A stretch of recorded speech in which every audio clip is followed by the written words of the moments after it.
Good morning, everyone. We'll wait just another minute or so to let people come in here, and we'll get started here very shortly.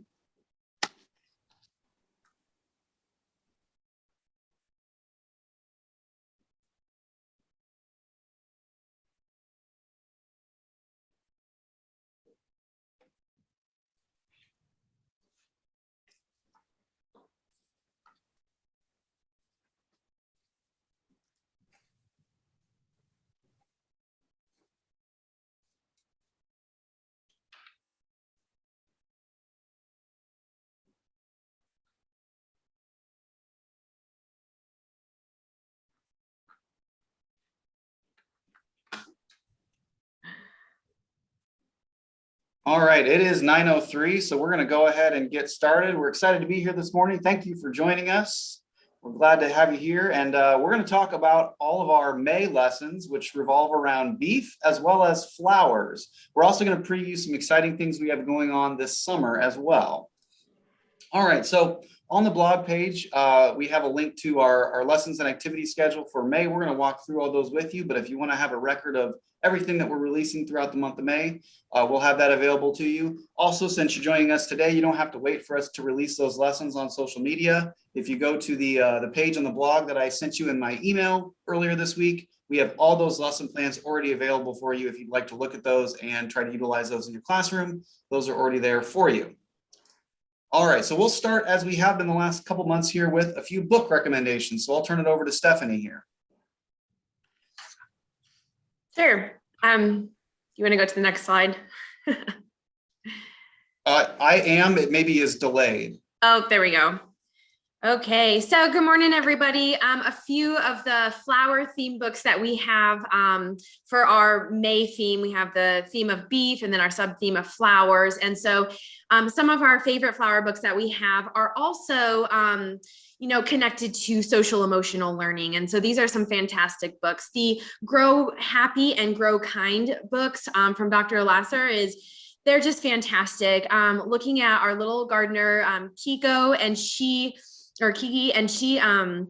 talks about how cultivating a garden is very much like cultivating, your own peace and happiness, and how, different flowers need certain things, but there could also be some bad things that happen, like weather or, diseases and bugs and things like that. And how, and so the authors really connect with how you can reflect on that in your own personal life and really cultivate and reflect on the things around you. The illustrations are fantastic, bringing in a lot of diversity within their characters. And those are just some great books to read through.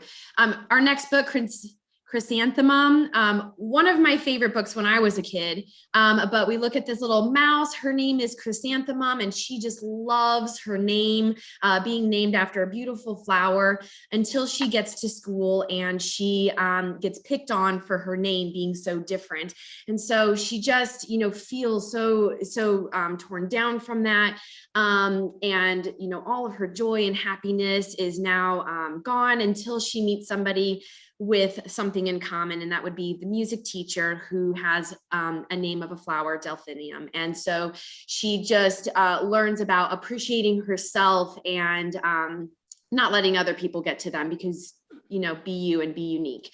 And then we have Different Just Like Me, written by Lori Mitchell. And actually this book was written based on Lori's daughter, April, who has a skin pigmentation problem. And so when we're looking at Different Just Like Me, our character April, she is so excited to go to her grandma's house to go into this flower garden, but she has to wait a week. And within that week, when she's running errands with her mom, she starts to notice that people are very different. She's looking at noticing that there's people with different genders, different, sizes, different disabilities, different races.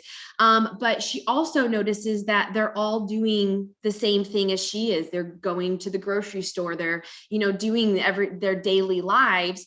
And so this book is really great to focus on that. There are so many differences between people, but there's also so many similarities, and we need to look past those differences and just recognize that everybody, is just doing their thing and living their daily lives. So those are some really great flower books, but also connected to social emotional learning.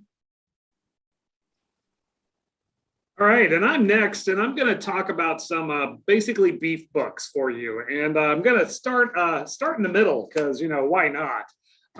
First one I'm going to talk about is Little Joe by Sandra Neal Wallace, and love this book. Sandra Neal Wallace's Little Joe talks about showing cattle, and we talked a little bit with our author last month, Julie Blunier. She was actually the soybean book, but talked a little bit about that show experience.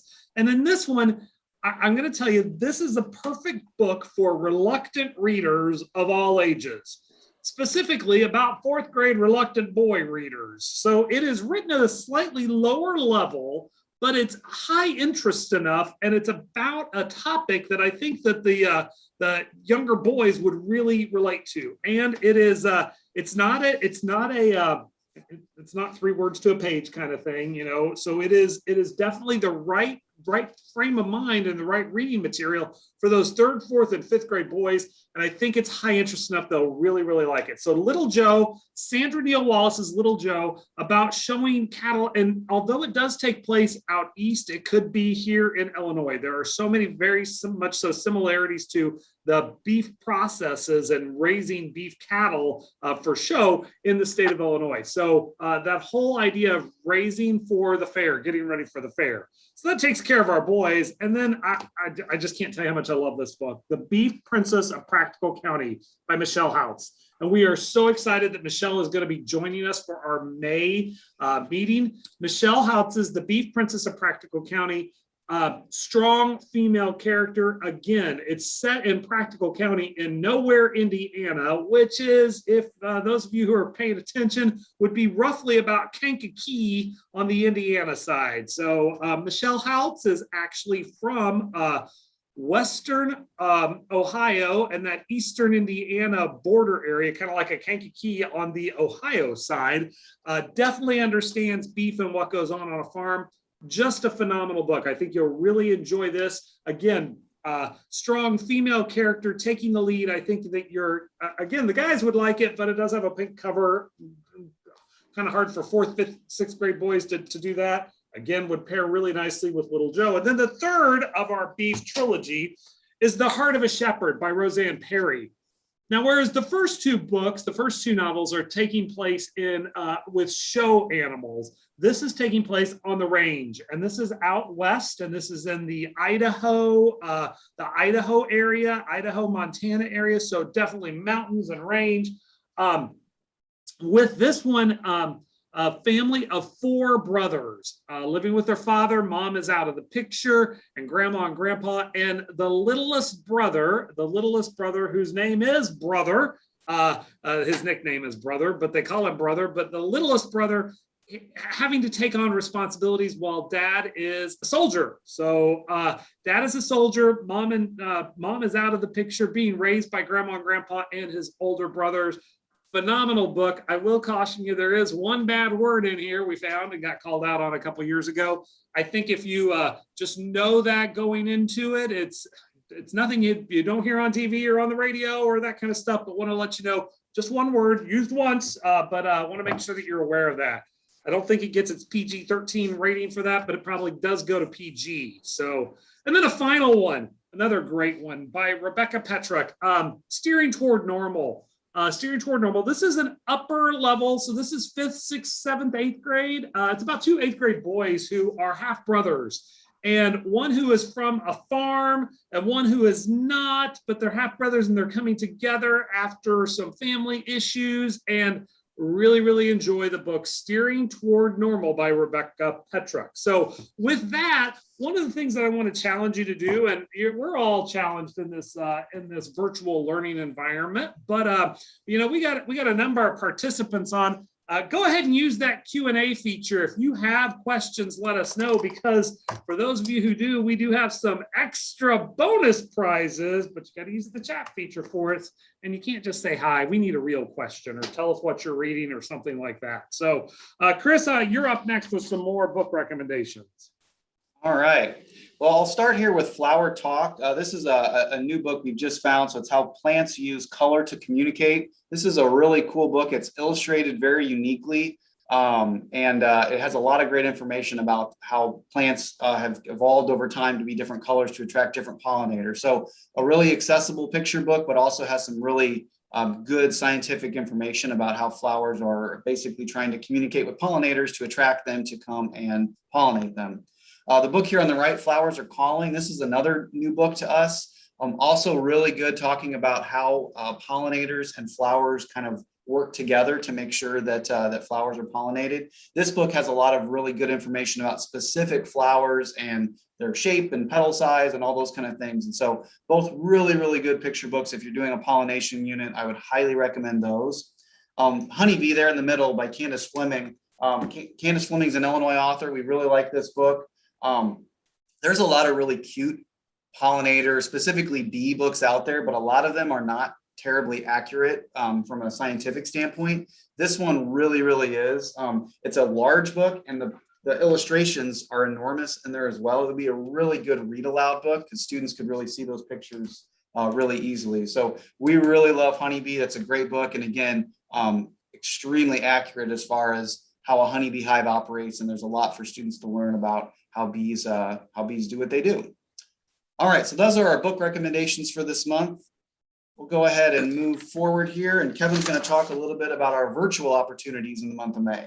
That's right. We are winding down our virtual opportunities, and our first one coming up is May 6th. We are headed to the northwest, Illinois' northwest corner toward the Quad Cities to Milan, Illinois, to Rod and Julie Deerer's farm. Rod and Julie Deerer beef farm. They are big in the beef industry and raising beef cattle, and they are going to be taking and showing us this is a timely thing. Our AV crew was scheduled to go there last week, but they got lots of rain. I think they actually were some of the folks that got 3 inches of rain in the last week or so. So we pushed it off till this week. Hopefully the weather will warm up. My goal was we wanted to visit this beef farm when it was bright and green. Well, apparently it was brown and muddy. So we're hoping to get some beautiful photos and beautiful images as the Deerers take us on the virtual tour, then join us on May 6th. That's our farm tour, and then our author interview. We are going to be bringing on Michelle Houts to talk to us about the Beef Princess of Practical County. A number of you participated and got our Beef Princess book guideline. Some of you participated in the activity that the Beef Association did to give that away. So we know we gave out 3 classroom sets of this, so we hope that they'll be joining us and that you can too, to talk to Michelle Houts about the Beef Princess of Practical County. Michelle was a teacher. A little spoiler alert, Michelle was a teacher. She is now writing full-time, not only writing, but also successfully publishing and mentoring other authors. So we'll talk about that as well. So those are our virtual opportunities that are coming up. So we do have a couple of people that are talking that kind of stuff. So and Chris, let's go ahead, and JT read one of the recently recommended books. Let's see, Linda Sue Parks' Prairie Lotus. Found it very informative and especially timely with the Asian racial tensions in our country. Again, another good, it's on our BIPOC list of accurate agriculture. It's kind of that Little House in the Prairie, but from an Asian perspective. So that's pretty cool. So Dr. Seed's book that they're reading with their child development class, thank you for doing that. And Erosion, we're glad of those things. And Jennifer's going to be using the junior high level for Beef Princess of Practical County. One of the things about Beef Princess of Practical County too, you also have this whole bullying aspect. And with that, we probably need to add Beef Princess to our social emotional and that bullying aspect too. Didn't think of that till I heard Jennifer talking about that with Jennifer talking about that with junior high. So thank you for participating. We do have some special things that'll be going out to you. So I'm going to write those down before I answer them. But I think next up is themes. And that's Stephanie talking about themes. All right. So I didn't change, it says March, but it really is May. Our May challenges for beef and flowers. Our very first one is going to be released on April 28th. And that is our May classroom challenge. And that is going to be a desktop greenhouse. So the challenge is, can you design and build a small scale greenhouse? And, you know, using popsicle sticks or saran wrap. And on our blog site, where we are going to post the recording of our PD, we will also add the link to take you to the lesson, because this lesson actually comes from our national Ag in the Classroom website. And so we'll put that link there so you can find all the instructions and lots of other resources with them. Moving on, our family engagement challenge, that is going to be released on May 7th. And we're talking about planting time. It's the perfect time of the year to get your seedlings, if you started seedlings, and get them planted into the ground or, you know, put outside. And if you had completed the March challenge where you started seedlings in eggshells, then now would be the perfect time to take those seedlings and then get them planted outdoors. And then our last thing is our family cooking challenge. That is, we're releasing that on May 12th. But basically it's called Surprise Patty. And what we want you to do is just find some fun way to create a patty. So whether you're stuffing it with peppers or cheese or, you know, all sorts of different things, turn that burger into something really unique and special, and then share your recipes with us online. And so those are our May theme challenges. And hey, before we go on, this month's PD is being sponsored by our friends at the Illinois Beef Association. And when you not only listen to this, but when you fill out the form that Chris gives you, the reflection statement, those of you who you're aware of this, if you've done this before, you get the cool prize package. The Illinois Beef Association sending you a new pot holder, and it's a heavy duty pot holder. So when you're ready to make that surprise meat challenge, that surprise beef challenge, that surprise patty, you'll be ready to go. So make sure you do that, and thank our friends at the Illinois Beef Association. So something cool for everybody. All right, well, we'll transition to talking about some of the new lessons that we're going to release in May, and we'll start here with Stephanie. Okay, so our Ag Venture with Beef, we have just recently been working on what we call Ag Ventures, and there is one for every single one of the Ag Mags that we have. And basically, it's just a way to encourage and challenge students to increase their skills working with nonfiction text. And so our Ag Venture with Beef, it's just a one-page activity sheet that will include cross-curricular concepts. So on the Ag Venture with Beef, we have a written ELA portion. We have some math equations in there according to what our cattle are eating. And then we have a word search. And now the word search isn't just your normal find the word. All of the clues, they have to answer the question for the clues, and then that clue, the answer for that will then be the word that they have to find in the word search. So it's a little bit more challenging. Everything, all of the answers for this are in the Beef Ag Mag. So they need to read through the Beef Ag Mag. They need to be familiar with, headings and bolded words and diagrams and things like that. And so they're really working with that nonfiction text. But then the worksheet is kind of a fun way to kind of challenge and increase their nonfiction text skills. And this is probably a good time to mention too, that if you aren't connected with your county level ag literacy coordinator, you can get classroom sets of all of our ag mags for free from them. So if you go on our website, there's a link to connect with them, and you can order those. If you don't have paper copies of them, all of our ag mags are also available on our website, and they're interactive versions. You can click on links and go to some other resources with those as well. So lots of different ways to engage with all of our ag mags, especially this month with the Beef Ag Mag. All right, we'll go on to our next lesson. This is a flower themed lesson for the week of May 10th. We'll release this. This is called Throw and Grow. And so essentially we're encouraging students to help plant plants that would increase pollinator habitat in their area. And so this is a really good interactive lesson to kind of enable students to do that. So you can see the picture on the right here, just some basic things. You need some potting soil. We recommend wildflower seeds. There's lots of resources to get native wildflower seeds, and that'd be a good project to have students research and kind of look into what native plants are out there to their area. And then the final ingredient is this natural air dry clay that you can get at craft stores as well as Walmart and places like that as well.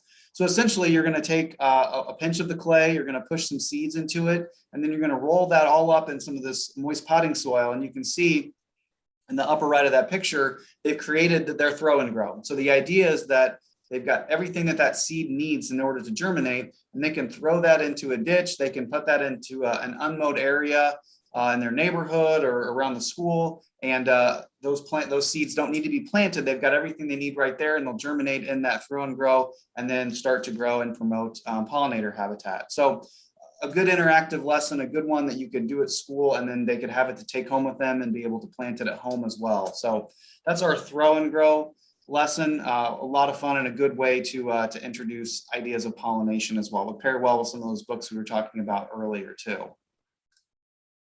With that, I'll announce here too, we have a brand new pollinator ag mag. They just came into the office this week. So we're really, really excited about that. Has a lot of new updated information about pollinators and some really great stuff in there. And so there's another lesson in there. In addition to the throw and grow lesson I just talked about, we have a little activity to build a bee hotel to attract native pollinators as well.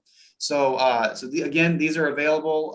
The online version will be available early next week on our website, and then you can start ordering these from your county level ag literacy coordinators very soon also. So look for that, our new pollinator ag mag. All right, I'll turn it over to Stephanie. She's been working really hard on this lesson and is pretty excited about it. All right, so one of our newest lessons is called Rumination Navigation. And the purpose of this lesson is to really get students to understand the differences between a digestive system of a ruminant animal versus a monogastric animal like ourselves. And there's just so much that happens with a ruminant digestive system, and it can be very hard to understand. And, so this lesson was written in a way it's very basic of what each chamber in the stomach is doing, or what each part of their digestive system is actually doing. But this is a fun hands-on activity, and at the end of the activity, you actually will have a little tiny chunk of poo, if you will. But it's not actual, it's just, crunched up chips and stuff. And so it's kind of fun. It's gross, but I did a similar activity with my 8th grade students when we were learning about the monogastric digestive system, and they just, got a kick out of it and had so much fun. And so I wanted to do something very similar, but with our ruminants and our cattle. And so if you notice on the left-hand side, the top picture, the 2 worksheets, those go together, and that's your guide for your students. It's all the instructions one at a time. And so not only is it going to instruct students kind of what to do at each stage, but it also gives additional information of what's happening in that different part of the digestive system. Very simple materials. You just need 5 baggies, 6 little paper towel sheets, a plastic spoon, a paint strainer, which you can get pretty cheap at, a hardware store like Lowe's or Home Depot or something like that, or even online. You're going to need some Pop Rocks candy, some different measuring cups, a carbonated drink. We use Sprite, but you can use, any sort of drink that has carbonation. It's better if you have a clear drink, but I don't think like Pepsi would make any difference at all. And then the food that we used are just potato sticks. But you could really use, Pringles or a piece of bread, or anything that will soak up some of the liquids in there, but won't completely dissolve like candy will. And so basically you're going to start with your potato sticks, and you're going to add a little bit of water to them in a baggie to into your mouth baggie, and you're going to crunch those up, and the water is going to represent the saliva that starts that breaking down of the food. That's the very first stage of the digestive system. Your spoon is going to represent the esophagus, and so then moving from all of the food from the mouth into the rumen, you're just going to use the spoon to scoop the stuff into the next baggie. And so that would be like swallowing the cow swallowing the food. And then from there, you're just going to follow the instructions, and you're basically trying to break down that food as much as possible so that it can move into the next compartment of the stomach, which would be the omasum. And if the food is too big, it's going to get stuck in the reticulum and then regurgitated and re-chewed. And so you get to see that process and kind of let that back and forthness with the food all just in this little activity. So it really helps students understand that, you know, cows don't fully chew their food at first. And so they have to regurgitate it to continue chewing it. And just all the different compartments in the stomach can be quite confusing. So this is a really good lesson for that. And you could also pair it with a nonfiction text that we just came out with called Moving On Through, that gives a little bit more detailed information and labeled diagrams of a cow, you know, jaw and skull, and their teeth, and then the full digestive system with some reflection questions. So this is a really fun activity. We're really excited about this. We also created a video that is just instructions for you as teachers. And so we will post that on the blog site today, along with this video, so that you can watch it. It's about 13 minutes long, a lot of me talking, but I go through the activity step by step and talk about what's going on in each compartment, so that when you do this with your students, you have a little bit better of an understanding of what's going on. So I hope that you guys do this activity and enjoy it. And if you do, please post pictures of your waste product and all your students having fun, so that we can see you guys learning about rumination. So I just have to share, Stephanie is a little excited about this. This was one of those questions in her interview in December of 19. When I was interviewing Stephanie, Chris and I, we were interviewing her, and the question was, well, tell us something in your science class that you're most proud of. And of course, having her 8th graders make poop. So, that was really cool from a monogastric perspective. We wanted to see what we could do. Hard to understand this whole idea of ruminant stomach and the 4 stomach parts. So Stephanie has pulled this together. Nothing like it anywhere, folks. So if there's nothing like it anywhere, that needs to be our bonus word. Our special bonus word this week is poop, because you know, you can't have cattle without chewing cud and making poop. So poop will be the bonus word. If that offends you, you can write potholder. So I'll take 2 bonus words, poop or potholder. But it is part of it, and it is coming up on May in the school year. That's been a crazy one. So why not poop for our bonus word? Really excited about this lesson activity and the whole process. What goes on with it? As a further activity, there are some things, and we'll be posting some activities about, what happens with methane and that whole idea of carbon, the whole idea of carbon and methane in the atmosphere. But what about people that trap the methane and turn it into a digester and use that for fuel as well? But watch for some of those things in May coming up, but just to gain a better understanding, not only for you, but for your students as well. All right, well, we'll go on to our bonus lesson here. So this is our beautiful bovine lesson. This is a great way to introduce an introduction to the different parts of the cow. This is my son, Lincoln, has continued to be an unpaid consultant for Egg in the Classroom. He helps me with a lot of videos. And so we did this one last summer to teach about the beautiful bovine. So I'll show you this real quick.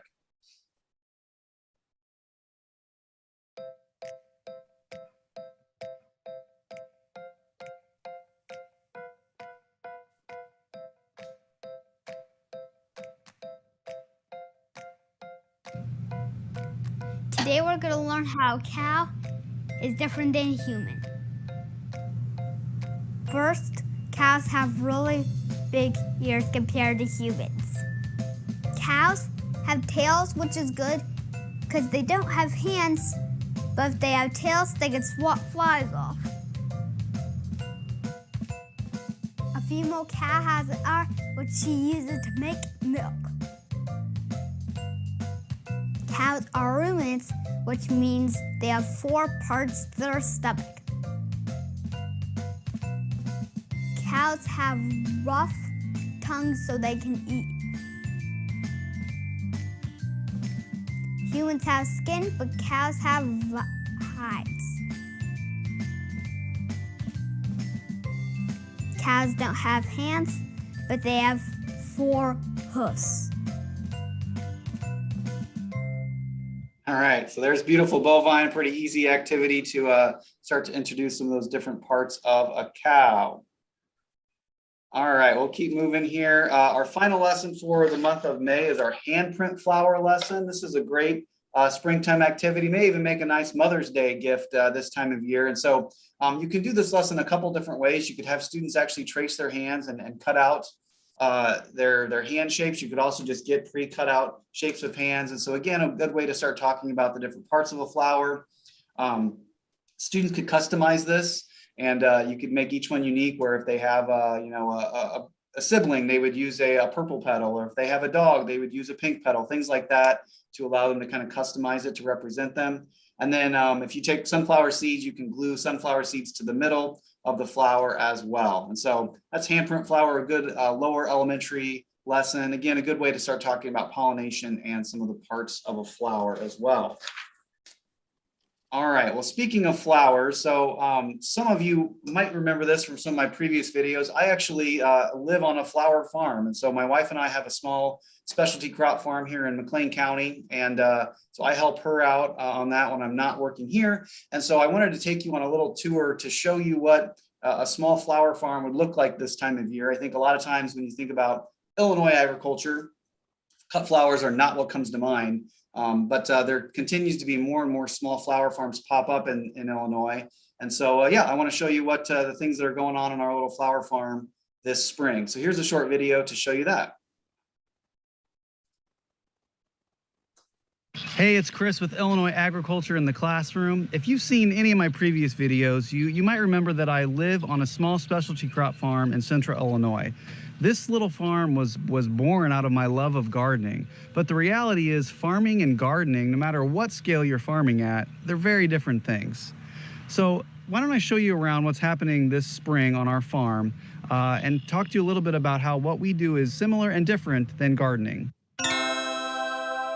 One of the most important crops that we grow on our farm are cut flowers. We grow dozens and dozens of varieties of cut flowers and sell them mostly direct to consumers. When people hear that we're on a flower farm, they often think, oh my gosh, it must be beautiful there all the time. You know, you can walk through these fields of flowers. Actually, we harvest our flowers well before they're at their peak bloom because we want the customer to be able to enjoy that. So actually, we rarely get to see our flowers in full bloom in the field. This time of year, our most important crop right now are tulips. These are a really popular crop to be grown in people's yards and in landscaping. But again, when we're farming tulips, we do them very, very differently than you would do in your yard. Typically, tulips are seen as a perennial. You would plant them in the fall, they would come up the following spring, and then every year they would come up again in your landscaping or in your yard. When you're farming tulips, though, you treat them as annuals. It's very different. And so when we get our tulips in the fall, we don't plant them. We actually put them in our cooler because tulips need to go through a process called vernalization where they feel this cold period, and that's what triggers them to bloom. We plant our tulips in a hoop house right here behind me, and it stays warmer in there. So we need to trick these tulips into think they've gone through that cooling period. And so that's why we start them in our cooler, and then we don't actually plant them in the hoop house until around January. Then our hoop house warms up faster than the outside air, and this is what triggers those tulips to bloom sooner, and we get them earlier than we would if we did it in the field. Okay, here's what our tulip bed looked like about a week ago. And here's what it looks like now. I'm actually irrigating this hoop house right now. So you can see my wife has been coming out a few times a day and harvesting these tulips. So this 50-foot bed has had originally about 4,000 tulips in it. And you can see some varieties we completely pulled out. So I mentioned we treat these as an annual. So what we do is we wait till these are actually getting pretty close to being ready to harvest, and we actually pull up the entire thing, bulb and all, and pull those all out at the same time.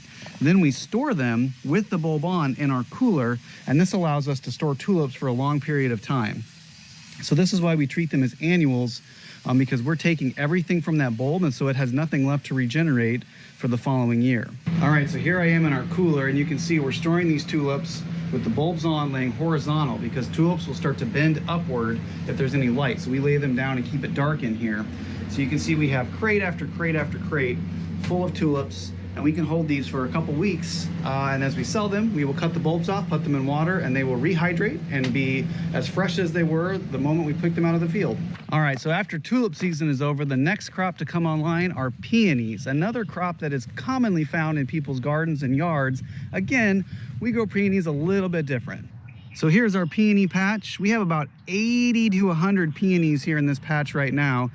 The 40 or 50 or so on this side are in full production this year. These were planted 4 years ago, so we're just on our second year being able to harvest off of these plants.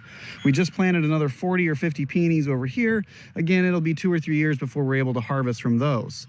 So for peonies, we harvest about 75% of the blooms each year. We need to leave some flowers on them so that they can regenerate those roots and come back each year.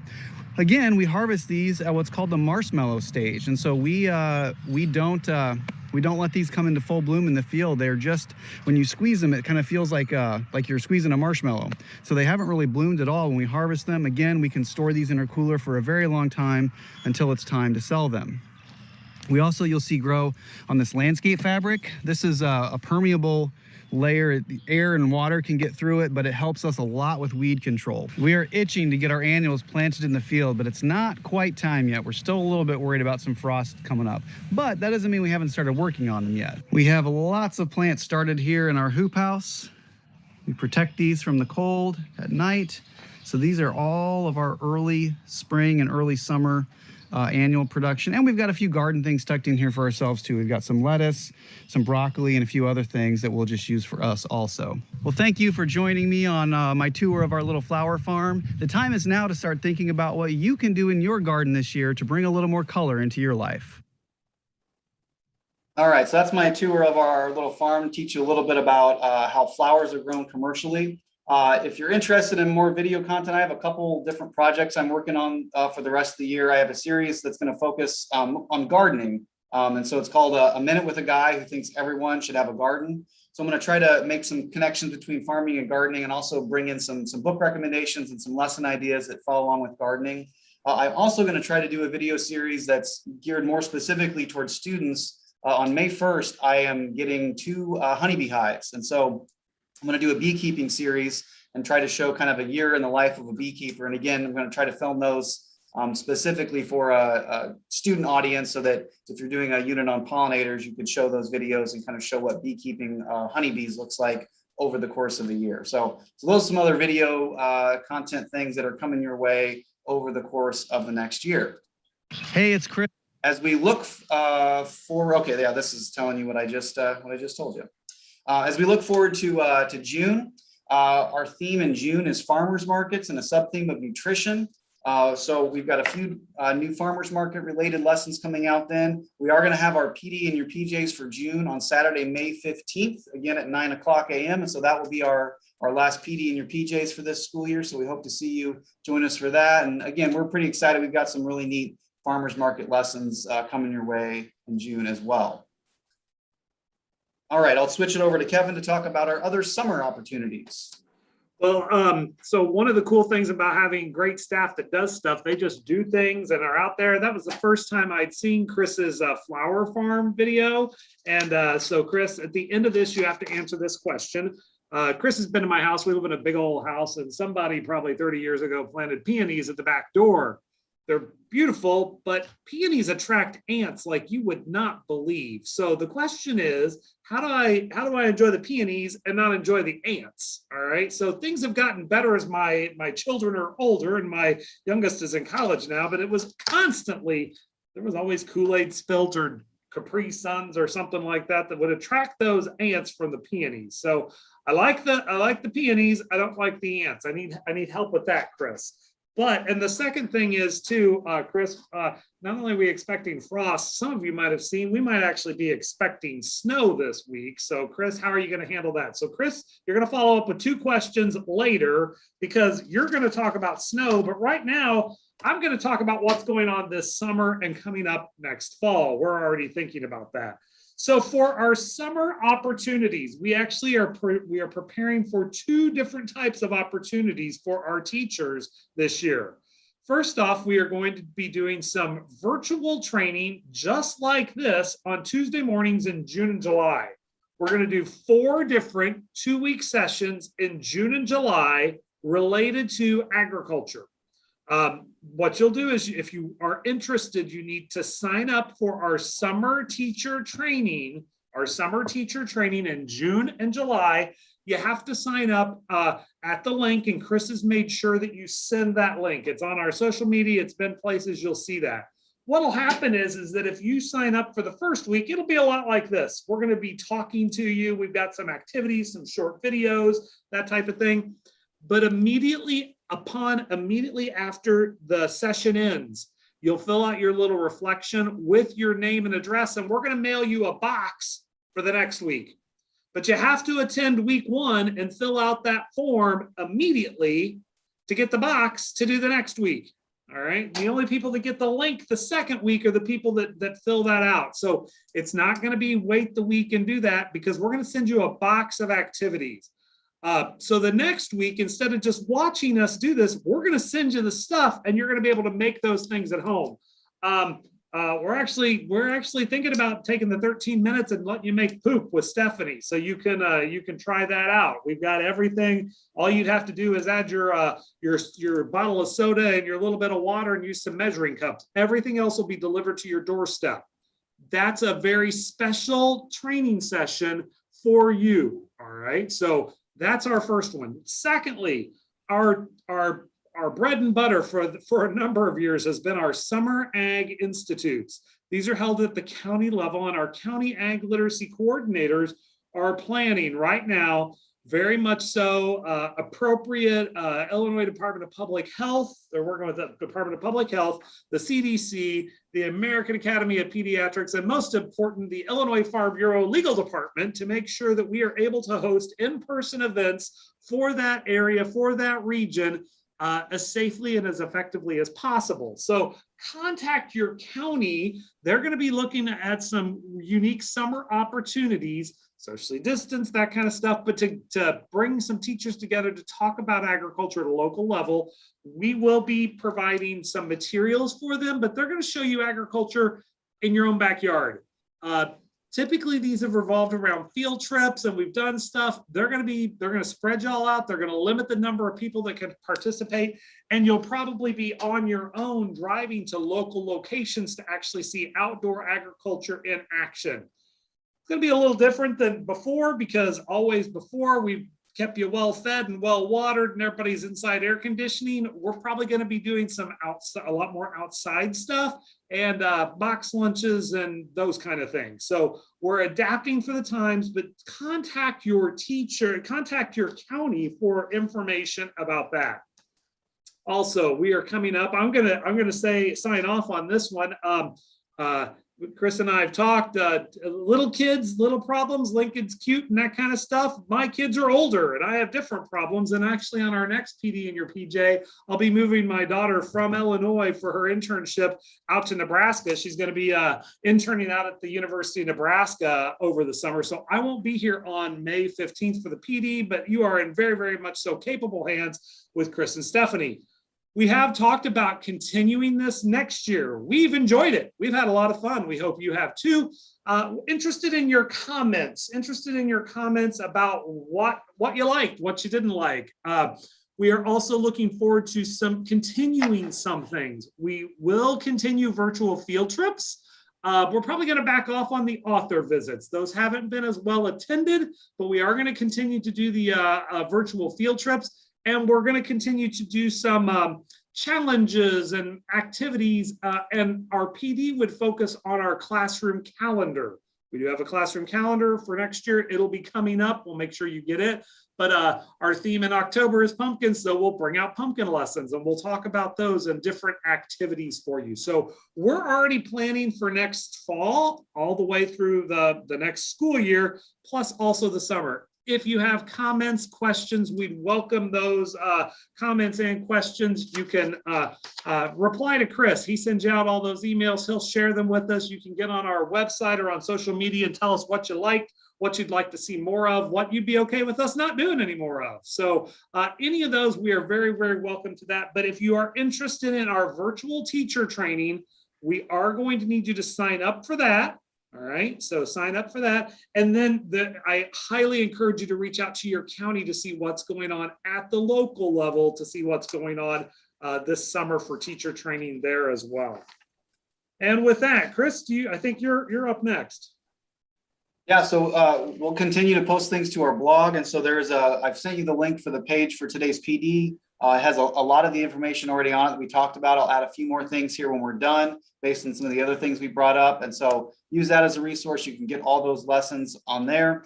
If you haven't already, we encourage you to follow us on social media, particularly Instagram and Facebook. We have a lot of content coming out there. We also have a lot of contests and prizes and things we're giving away through that. And so if you are interested in keeping up to date on all those things, please follow us there as well. Hey, Chris, tell me about my ants though. Oh, yeah. Okay. So peonies, I don't have a lot of advice besides if you pick them before they bloom, the ants won't get in there. And so you can take the flowers in and enjoy them inside, and then the ants will not be any the wiser. Well, Alex said wood ashes cause ants to relocate because ants are unable to move the wood ash away from their nest. So, okay, that's interesting. So, all right. Yeah. I haven't heard that one. Yeah. So might be able to sprinkle some ash from the fire pit around the peonies. There you go. So, yeah. Okay. I like that. Yeah. So yeah, that's my peony advice. Don't pick all your peonies though. You have to leave some of them on there. So, and then what was the other question was about snow. So we grow in unheated hoop houses, and so they keep the temperature in there is a little bit warmer than outside. So typically this time of year, we're able to rely on those. We don't have anything planted in the field yet. We do have some frost cloth cover that we can drape over plants. And so we have long, 100-foot lengths of that we can take out and use sandbags to cover things up temporarily to get us through those tasks. But if we get a big snow, I'm getting up at 3 o'clock in the morning and going and shaking snow off the hoop house so it doesn't collapse the hoop house. So no matter what kind of weather, there's always something to do for sure. Hey, JT, we allowed you to talk. I've never had anybody raise their hand before. So JT, this is your opportunity. So you can unmute and ask your question. Maybe it was a high five. Oh, we got the emoji. Oh, there we come. Let's see. Oh, that was a mistake. Well, darn, JT. You got us all excited with emojis. It's not being able to see people. It's not being able to see people. We get excited when little things happen. So with that, Chris, you want to follow up with the last part here? Yeah, so just make sure fill out that reflection. There's a short link right here. You also have a link in the email that I sent you earlier this week. So fill that out now while you're thinking of it. Don't forget Kevin's secret prize word that he told you earlier. It sounds like we have 2 options for that this week, and we'll make sure to get those mailed out to you. When you fill out your reflection, you will instantly get an email back from us that has that certificate of completion. You can put your name in that, print that off. Again, you need to work with your local unit, your local provider to earn PDCH for these. We're not an approved provider currently, but you can certainly earn that through your school district. People have been doing that all year long. And so each district's a little bit different, but you have that option and people have been successfully doing that all year. All right, that's all from us. Thank you for joining us on this Saturday morning. And we hope to see you next month, Saturday, May 15th, to talk about farmers markets. All right. Thank you, everybody.